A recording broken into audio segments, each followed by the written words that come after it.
समुद्र के नीचे दफन एक रहस्य। दोस्तों, टाइटन पनडुब्बी की घटना ने एक बार फिर से टाइटन जहाज के साथ हुए हादसे को ताज़ा कर दिया है, जो इतिहास के पन्नों में दर्ज एक ऐसी दुर्घटना जिसने पूरे विश्व को हिलाकर रख दिया था। जी हाँ दोस्तों, ये घटना उस जहाज की है जो सदी का सबसे विशाल और भव्य, कभी न डूबने वाला जहाज कहा जाता था। इसका नाम था RMS टाइटैनिक। इस जहाज की कहानी शुरू होती है 19वीं शताब्दी की शुरुआत से। उस समय जर्मनी और ब्रिटिश में बड़े बड़े जहाज़ों को बनाने को लेकर होड़ मची थी। वो किसी भी कीमत पर खुद को एक दूसरे से बेहतर साबित करना चाहते थे। इसी बीच ब्रिटेन सरकार ने एक ऐसा जहाज़ बनाने का फैसला किया जिसकी सजावट और कद एक 5 स्टार होटल जैसा हो, जो देखने में एक आलीशान महल जैसा लगे, जो दुनिया का सबसे बड़ा जहाज कहलाए। इसलिए ब्रिटिश सरकार ने 5 स्टार लाइन कंपनी को जहाज बनाने का ऑर्डर दिया, जिसके साथ करोड़ों डॉलर का लोन भी दिया। इसके बाद आज से लगभग 110 वर्ष पहले यानी 31 मार्च 1909 नॉर्थ आयरलैंड के बेलाफास्ट में शुरू हुई टाइटैनिक जहाज बनाने की प्रक्रिया। इसके 3 वर्ष बाद 15,000 इंजीनियर और कारीगरों की कड़ी मेहनत से बनकर तैयार हुआ पानी में चलता हुआ एक भव्य और आलीशान जहाज। इस जहाज को 16 अलग अलग कंपार्टमेंट में बनाया गया था, जो पूरी तरह से वाटरप्रूफ थे। इससे पहले इस तरह का जहाज कभी नहीं बना था। 2 अप्रैल 1912 को टाइटैनिक जहाज पूरी तरह से बनकर तैयार हो चुका था। इस जहाज की भव्यता का एहसास जो बाहर से होता था, वो अंदर जाकर इसे कई गुना ज़्यादा हो जाता था। इसी बीच व्हाइट स्टार लाइन ने जब यूरोप और अमेरिका के बीच टाइटैनिक की सेवाओं का ऐलान किया तो लोग इसकी पहली यात्रा को लेकर रोमांचित हो उठे। 10 अप्रैल 1912 को टाइटैनिक 220 यात्रियों के साथ इंग्लैंड के साउथहैम्पटन से न्यूयॉर्क के लिए निकल पड़ा। आपको बता दें कि जिस समय टाइटैनिक अपनी पहली यात्रा के लिए तैयार था, तब उसे देखने के लिए लगभग 1 लाख से ज़्यादा लोग बंदरगाह पर मौजूद थे। साउथहैम्पटन से निकलकर 142 किलोमीटर प्रति घंटे की रफ्तार से समुद्र को चीरता हुआ टाइटैनिक शाम के वक्त फ्रांस पहुंचा। यहाँ 274 यात्रियों को लेकर टाइटैनिक क्वींस टाउन आयरलैंड पहुंचा और यहाँ से भी 130 यात्रियों को लेकर अपनी अंतिम यात्रा न्यूयॉर्क के लिए रवाना हो गया। जब टाइटैनिक आयरलैंड से निकलता है तो इसे रास्ते में आइसबर्ग मौजूद होने की कई चेतावनियां मिली, लेकिन जहाज के कप्तान एडवर्ड जॉन स्मिथ ने इस चेतावनी को इग्नोर कर दिया और रफ्तार को कम नहीं किया, जो कि अपनी फुल स्पीड से समुद्र को चीरता हुआ आगे बढ़ रहा था।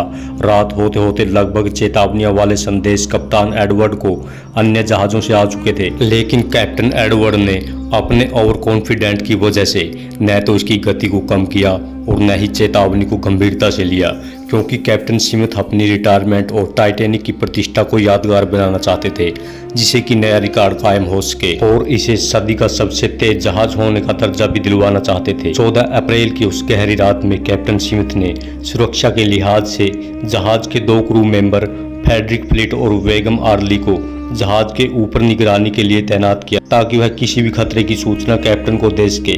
उस रात समुद्र भी एकदम शांत था, आसमान में चांद नहीं था, इसलिए तारों से ही हल्की हल्की रोशनी दिखाई दे रही थी। तभी अचानक 11:40 पर निगरानी पर तैनात फ्रेडरिक फ्लाइट ने जहाज के ठीक सामने एक काला सा पहाड़ दिखाई दिया। उन्हें बर्फ की चट्टान नहीं दिखी। इसे देख फ्रेडरिक तुरंत ही समझ गया कि टाइटैनिक के सामने बड़ा सा आइसबर्ग है। फ्रेडरिक ने तुरंत ही 3 बार घंटे को बजा दिया और फोन पर जानकारी दी कि बर्फ की चट्टान हमारे सामने है। इसको सुनते ही जहाज के अफसर जहाज को मोड़ने की कवायद में जुट गए। अचानक हुए डिसीजन से कैप्टन ने जहाज को उस आइसबर्ग से दूर ले जाने की जी तोड़ कोशिश की, लेकिन तमाम कोशिशों के बाद भी 11:40 पर जहाज के राइट साइड का निचला हिस्सा उस बर्फ के पहाड़ से टकरा गया।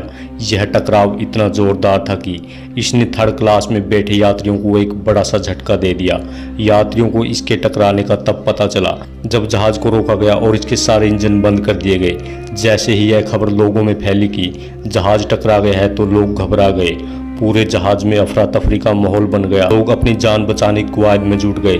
जब टाइटैनिक आइसबर्ग से टकराया था तो उसमें दबाव के कारण जहाज के निचले हिस्से की प्लेट को चीर दिया था। जहाज की दाएं साइड में कीलें 300 फीट तक बाहर आ गई थी। कीलें बाहर आ जाने की वजह से आपस में जुड़ी सभी प्लेट्स रख गई और पानी बड़ी तेजी के साथ अंदर घुसने लगा। जैसे ही पानी जहाज के निचले हिस्से में भरना शुरू हुआ तो थर्ड क्लास के सभी यात्री ऊपर की ओर भागने लगे। इस घटना से चिंतित होकर टाइटैनिक जहाज के डिजाइनर थॉमस एंड्रयूज ने बताया कि जहाज के 5 कंपार्टमेंट में पानी भर चुका है और थोड़े ही समय में पानी सारे कंपार्टमेंट में भर जाएगा। इसके बाद सभी लाइफ बोट को बाहर निकालने की तैयारी की जाने लगी। दुर्भाग्यवश अफरा तफरी तथा घबराहट के माहौल में इन बोट्स में केवल 20 से 30 यात्री ही बैठकर चले गए।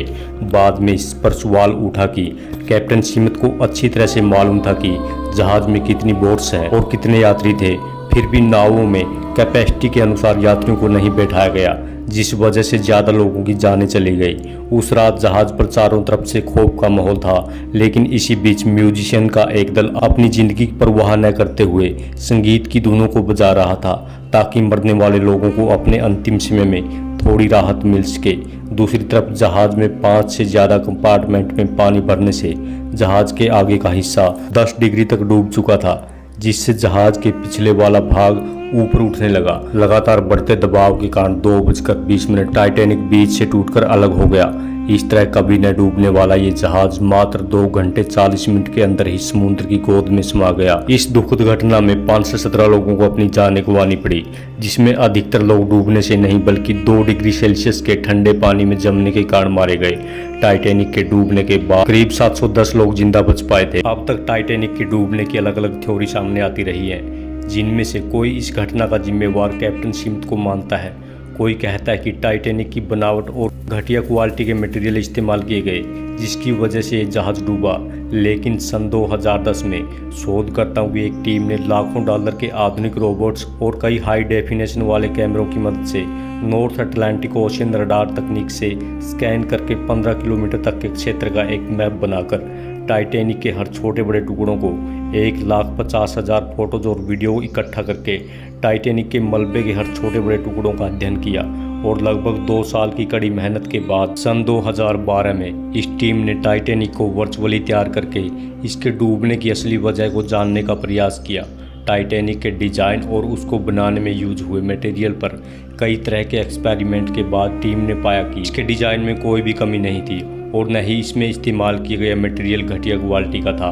दरअसल इस टीम ने अपनी रिसर्च में पाया कि इसके डूबने की वजह इसकी तेज रफ्तार थी, क्योंकि तेज रफ्तार से जब यह जहाज आइसबर्ग से टकराया तो उसे हजारों टन का दबाव जहाज के निचले हिस्से पर पड़ा, जिसे दबाव वाली जगह पूरी तरह से क्षतिग्रस्त हो गई और जहाज के 5 कंपार्टमेंट में पानी भरने से जहाज आगे की तरफ से डूब गया। आज के समय टाइटैनिक का मलबा कनाडा के न्यूफाउंडलैंड से करीब 600 किलोमीटर दूर 4 किलोमीटर नीचे गहराई में पड़ा है, जिसकी तलाश अरसे से होती आ रही है, लेकिन इसको खोजने में कामयाबी मिली 1985 में। उसके बाद अभी तक 700 तैराक टाइटैनिक के ऐतिहासिक मलबे तक पहुंच चुके हैं। हालांकि इसके 100 वर्ष पूरे हो जाने की वजह से इसे पानी के नीचे की धरोहर में शामिल कर लिया गया है। अब टाइटैनिक के मलबे की देखरेख संयुक्त राष्ट्र की सांस्कृतिक एजेंसी करती है, ताकि इसके मलबे को गैर वैज्ञानिक और अनैतिक खोजों से बचाया जा सके। खैर, इसको अभी डूबे हुए 100 साल से ज्यादा का टाइम हो चुका है। हो सकता है कि आने वाली सदियों में टाइटैनिक के ये निशान खत्म हो जाएं, लेकिन चाहे कोई कितनी भी बड़ी चट्टान क्यों न हो, उस टाइटैनिक को नहीं डुबो सकती जो लाखों करोड़ों दिलों में अभी तक तैर रहा है। आज के लिए इतना ही दोस्तों, नमस्कार, धन्यवाद।